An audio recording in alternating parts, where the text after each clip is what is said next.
بسم اللہ الرحمن الرحیم۔ صبر کے حوالے سے گفتگو چل رہی تھی اور ہم نے صبر کے بارے میں جو حدیث مبارکہ پڑھی تھی اس کے ضمن میں قرآن پاک کی آیت یا ایھا الذین آمنوا استعینوا بالصبر والصلاۃ ان اللہ مع الصابرین، اس کے ضمن میں ایک دو باتیں رہ گئی تھیں، وہ آپ کے سامنے عرض کر کے آگے چلتے ہیں۔ پہلی بات تو یہ ہے کہ عام طور پر اللہ تعالیٰ کی عادت مبارکہ یہ ہے کہ اللہ تعالیٰ انسانوں کا تھوڑی تھوڑی تکلیف اور مصیبت بھیج کر وقتاً فوقتاً امتحان لیتے رہتے ہیں۔ ہر انسان کے اوپر اللہ تعالیٰ کی طرف سے آزمائش، تکلیف اور مصیبت آتی ہے، اور دیکھا جاتا ہے کہ یہ انسان کتنا صبر کرتا ہے۔ اس لیے کہ جو یہ کہا گیا نا ان اللہ مع الصابرین، کہ اللہ تعالیٰ صبر کرنے والوں کے ساتھ ہے، تو وہ صبر کرنے والے کون ہیں؟ کن کو صابرین کہا گیا ہے؟ وہ صابرین ایک کرائٹیریا ہے، ایک کیٹیگری ہے، اس میں شمار ہوں گے تو ہمیں صبر کی فضیلت حاصل ہوگی، صبر کرنے کے اوپر ہمیں اجر و ثواب ملے گا، اللہ کی رضا حاصل ہوگی، اللہ کی مدد شامل ہوگی۔ اور صابرین یعنی صبر کرنے والوں کی فہرست میں شامل ہونا اتنا آسان نہیں ہے۔ جیسے مثال کے طور پر آپ دیکھیں کہ حضرت ابراہیم علیہ السلام جو کہ ہمارے جد امجد ہیں، نبوت کے درجات میں ایک بڑا درجہ ہے ان کا، حضرت ابراہیم علیہ السلام کا،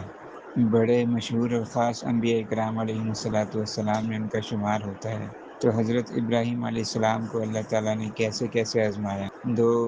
واقعات، 2 سے 3 مثالیں آپ کے سامنے رکھتا ہوں۔ ایک تو حضرت ابراہیم علیہ السلام کو آگ میں ڈالا گیا جو کہ اس وقت کے بادشاہ نمرود نے جلائی تھی، اور صرف ابراہیم علیہ السلام کو، چونکہ وہ لوگوں کو توحید کا درس دیتے تھے، اللہ وحدہ لا شریک پر ایمان لانے کا کہتے تھے، اس کی پاداش میں ان کو ایک بہت بڑی آگ جلائی گئی جس میں ان کو ڈالا گیا، اور یہ حضرت ابراہیم علیہ السلام کا امتحان تھا۔ حضرت ابراہیم علیہ السلام اس امتحان میں بھی پورے اترے۔ اسی طرح حضرت ابراہیم علیہ السلام سے فرمایا گیا کہ حضرت ابراہیم علیہ السلام غالباً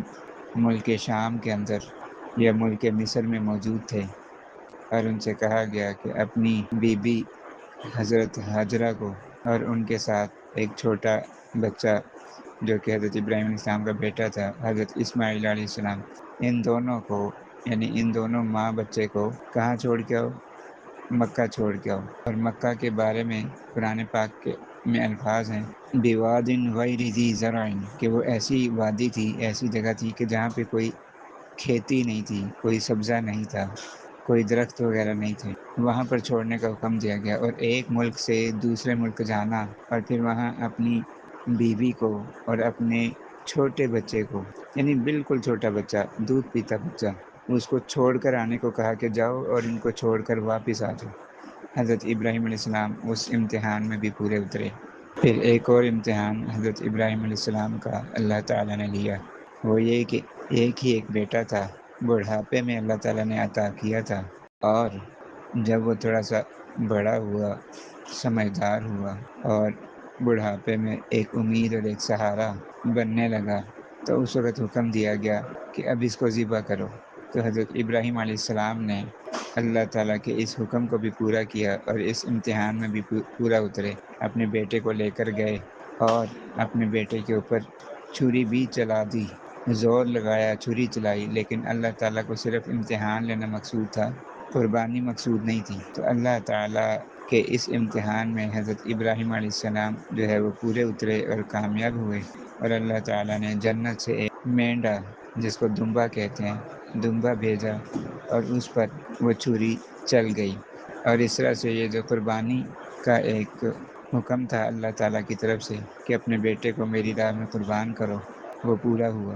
تو حضرت ابراہیم علیہ السلام اس امتحان میں بھی پورا اترے۔ یہ تو آپ کو مثال دی ہے کہ اللہ تعالیٰ اپنے ہر بندے کو کے اوپر جو ہے نا وقتاً فوقتاً آزمائش، تکلیف اور مصیبت بھیجتے ہیں اور اس کا امتحان لیتے ہیں، اور دیکھتے ہیں کہ اس کا صبر کیسا ہے، یہ صبر کرتا ہے یا نہیں کرتا، اور یہ اس وقت کے اندر اللہ تعالیٰ کو یاد کرتا ہے یا نہیں، اللہ تعالیٰ سے مدد مانگتا ہے یا نہیں، اللہ تعالیٰ کی طرف رجوع کرتا ہے یا نہیں۔ تو بہرحال ہر انسان کے صبر کا امتحان مختلف ہو سکتا ہے، تو اس لیے جب انسان اپنے امتحان میں کامیاب ہوگا، اور صبر کا مظاہرہ کرے گا، حوصلے اور ہمت کا مظاہرہ کرے گا، تو اللہ تعالیٰ اس کو صابرین میں داخل فرمائیں گے۔ تو اللہ تعالیٰ سے دعا ہے کہ اللہ تعالیٰ ہمیں بھی صابرین میں شامل فرمائے، صبر کرنے والوں میں شامل فرمائے۔